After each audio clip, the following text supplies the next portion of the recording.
pot there on a medium flame, and I'm going to go in with a tablespoon and a half of virgin coconut oil.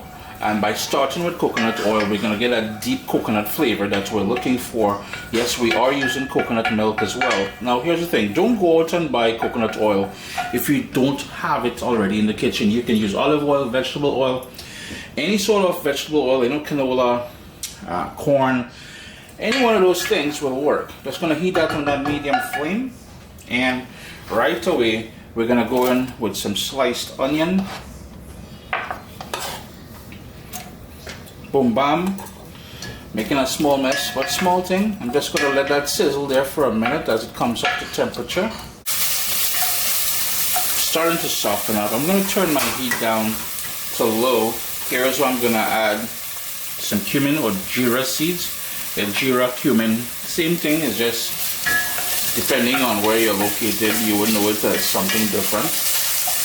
We need some garlic in there, and I have 3 cloves garlic. I just smashed big chunky pieces. Later on when you're eating and you get a piece of that, bam bam, the taste buds just saying thank you with all kind of niceness in your mouth happening there. Black pepper, with a nice dose of that black pepper, yeah.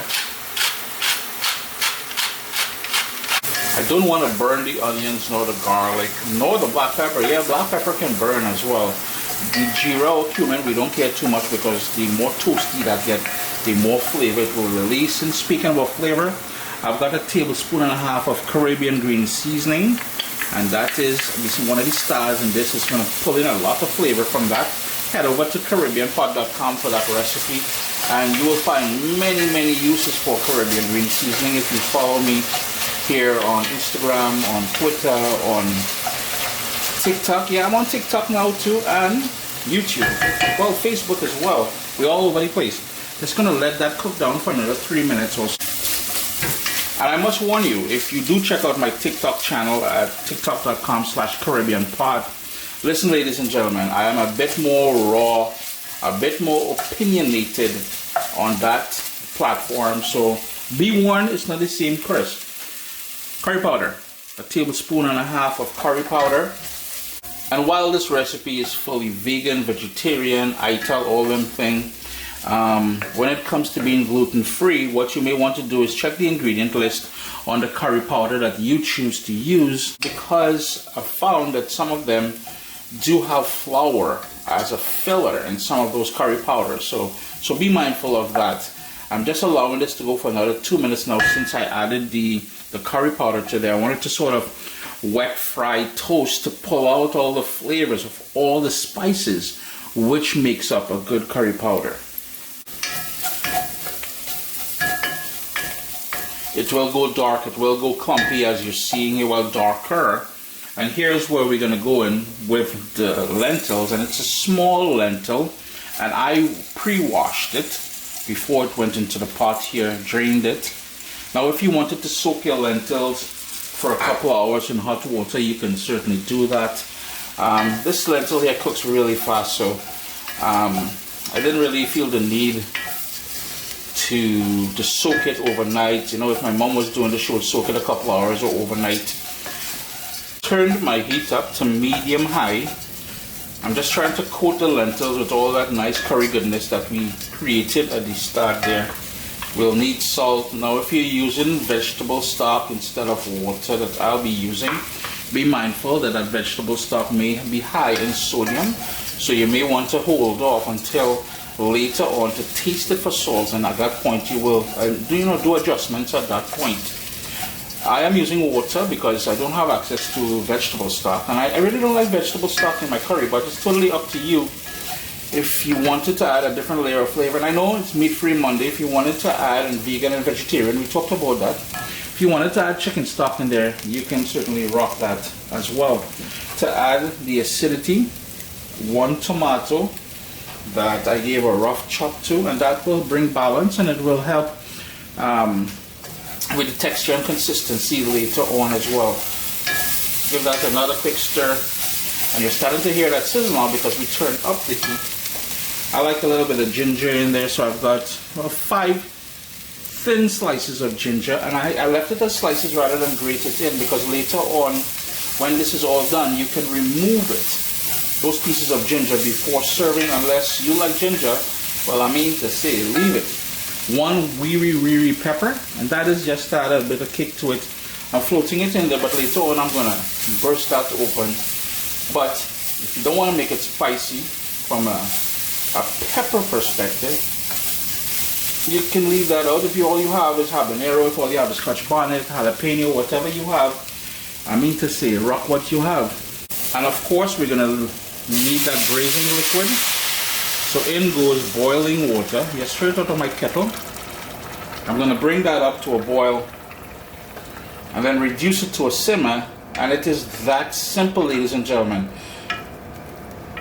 As it comes up to a boil, this is where I'm gonna add my coconut milk powder. If you have liquid coconut milk, obviously you will adjust the amount of liquid accordingly to the water kind of ratio. I'm just gonna give that a stir. As it comes up to temperature, that coconut milk powder is just gonna melt in there. And yo, if you know anything about coconut and curry, yo man, it's like 2 peas in a pod. Look at that. I've got a lovely bubble going. So what I'm gonna do is turn my heat down to low, hit him a little knock, slightly ajar, so you got maybe about 1/3 of a centimeter there, just for that to vent, and let that go low and slow. It's been about 35 minutes, and I have to mention a couple things. Ever so often you want to open that up and give it a stir.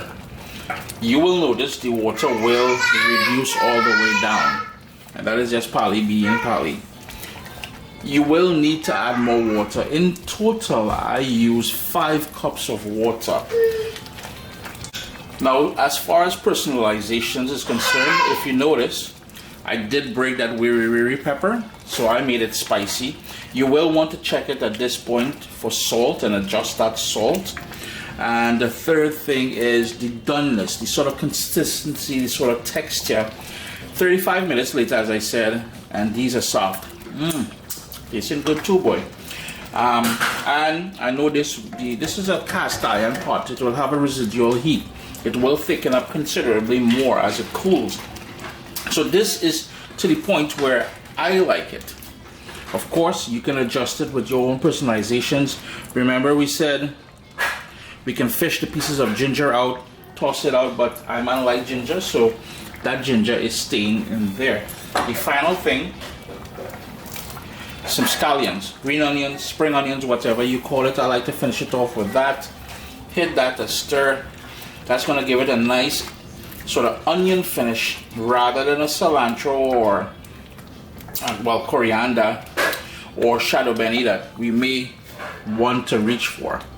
Sup soldiers, listen, if you enjoy this recipe, I'd really appreciate it if you hit subscribe and click that bell notification thing. If you've made the recipe, take a picture and send it to me. Email address down here. I mean, trying to tell people the email address, then Butts will take the address and do all kind of thing with it. And tag me on Instagram at Caribbean Pot. I really appreciate you guys, and thanks for being in my kitchen with me today. Irene. Chrissy at CaribbeanPot.com. Always a pleasure having you guys here in the kitchen with me. A lovely, quick coconut curry lentil meat-free Monday continues. If you would like to see a vegetarian, vegan, meat-free ITAL recipe, drop a comment down below. Irene.